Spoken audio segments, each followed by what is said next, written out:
This is a Nike Air Force 1 2007 and it costs a whopping $150. But what if I told you that you're actually paying just $10 worth of materials and $140 a hype? And no, I'm not trying to clickbait you, because I went to ChatGPT and asked the actual manufacturing cost of this shoe, and guess what I found?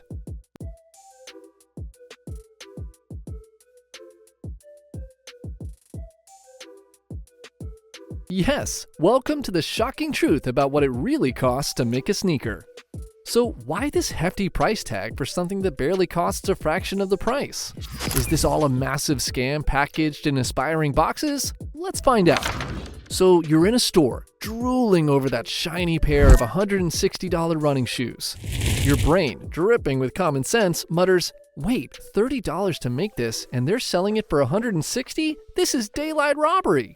But hold on, genius. What if I told you this simple math of cost versus price hides a tangled mess of hidden expenses, wild twists, and shocking revelations? If a high-end running shoe costs just $30 to manufacture, why aren't we all wearing some $50 premium sneakers? You see, when it comes to sneaker production, the choice of raw materials plays an important role in determining the overall cost. High-quality textiles and leather can significantly elevate the price of a shoe compared to synthetic alternatives. For example, premium leather not only looks and feels better, but also enhances its durability, which is why brands often opt for it despite the higher costs. This decision can actually raise a significant portion of the manufacturing budget. In fact, the upper part of a sneaker typically comprises about 50% of total production expenses. So while you might find a stylish pair of sneakers at a bargain price, the materials used in its construction could tell a very different story about its value. Labor costs are another important factor in sneaker production. Typically, labor accounts for about 20 to 30% of the total expenses. And manufacturers are smart and do what's best and most economical for them, so they outsource their work to countries where labor is cheaper. Make a wild guess where this would be. Yup, China. And more surprisingly, Cambodia, India, and Vietnam as well. But this outsourcing also means that costs can fluctuate based on local wage rates and working conditions. As labor costs rise in these regions, brands also jump to other countries for production. In fact, they might even invest in automation to keep expenses low.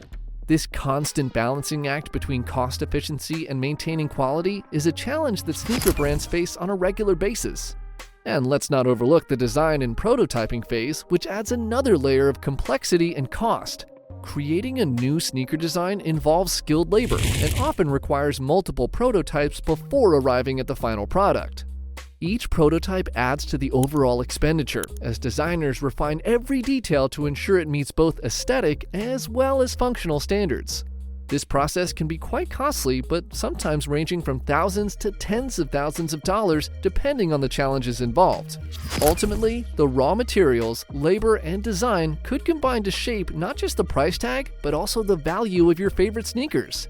And here comes the twist. The color of your sneaker actually affects its production cost. Yes, you heard that right. Different colorways of the same model can have different manufacturing costs, but this is just the first step in our story.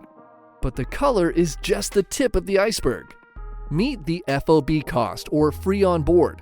Think of it as a fancy way of the manufacturer saying, "We'll get your shoes to the ship, but after that, they're your problem." The FOB cost covers getting the shoes from the manufacturer to the port, but that's just the beginning. Once the sneakers reach the port, they incur additional shipping costs to transport them to retailers or warehouses. These charges can add up significantly, especially when considering logistics and container fees. Essentially, while FOB sets the stage for shipping, it's just one piece of a larger puzzle that affects overall costs. Just when you think your sneakers are in the clear, they face their next challenge, which is the customs duties.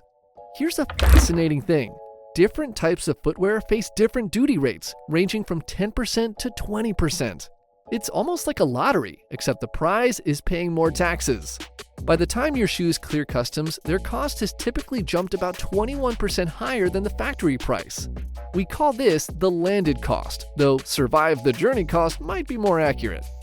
Now, here's where our story takes another unexpected turn.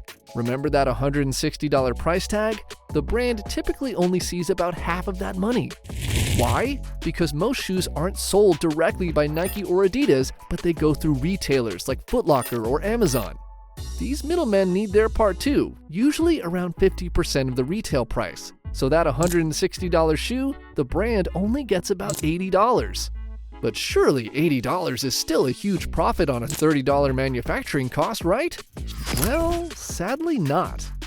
Running a global sneaker brand is like managing a small country, except for the fact that instead of citizens, you have employees, marketing campaigns, and distribution networks to maintain. The profits are 8 digits, but after marketing, rent, salaries, tax, cost of production, the brand barely gets anything. In 2019, Nike spent about 10% of its revenue just on marketing, and Adidas spent even more. Add in employee salaries, distribution costs, and other business expenses, and you're looking at another 23 to 29% of revenue. After all these expenses, guess how much profit Nike makes on a $100 shoe? A mere $5. Adidas? To be accurate, it's actually even less, which is about $4. Suddenly, those viral social media posts about excessive profits don't seem quite so accurate, do they? Well, if you think this is the end, no, there's even more. Ever wondered why Nike's shoes cost less to manufacture than Adidas, yet Nike still ends up with a lower gross margin? Why is that? Lower gross margins in the sneaker industry can be attributed to several factors, including increased competition and rising production costs.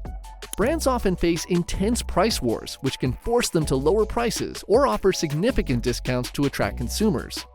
But here, the answer lies in an unexpected place, which is clothes. Adidas sells more apparel than Nike, and clothing typically offers better profit margins than shoes. It's like a plot twist in a business thriller. The real profit isn't where you'd expect it to be. So here we are, back in the store, looking at those sneakers with new eyes. The journey from factory floor to store shelf isn't just about physical distance, it's about navigating a complex web of costs, risks, and business decisions. That $160 price tag suddenly tells a different story, one of ocean voyages, insurance policies, customs negotiations, and global business operations. But this leaves us with one final question. Now that you know the true cost story behind your sneakers, do you think they're reasonably priced? Consider this. When you buy a pair of premium sneakers, you're not just paying for the materials and manufacturing, but you're buying into a global supply chain, supporting thousands of jobs, and yes, contributing to those marketing campaigns that keep us dreaming about our next perfect pair of shoes. Yes, but also the sneaker production is filled with intriguing facts that many people might not know. For example, did you know that in 2022, a staggering 23.9 billion pairs of shoes were produced globally? This means that if the total production were evenly distributed, each person on the planet could have received about 3 pairs. Interestingly, Nike was responsible for producing 780 million pairs of shoes that year alone, accounting for approximately 3.26% of the entire global output. Such massive numbers highlight the scale at which the sneaker industry operates and its significant impact on global manufacturing.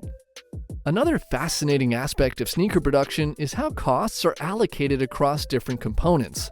The upper part of a sneaker typically consumes about 50% of the total production expenses, while the outsole accounts for around 14%. Packaging and molds also contribute to the overall cost, making up 6% and 3% respectively. Moreover, labor and overhead expenses can add another 27% to production costs. These figures illustrate not only the complexity of sneaker manufacturing, but also how various factors come together to influence retail prices.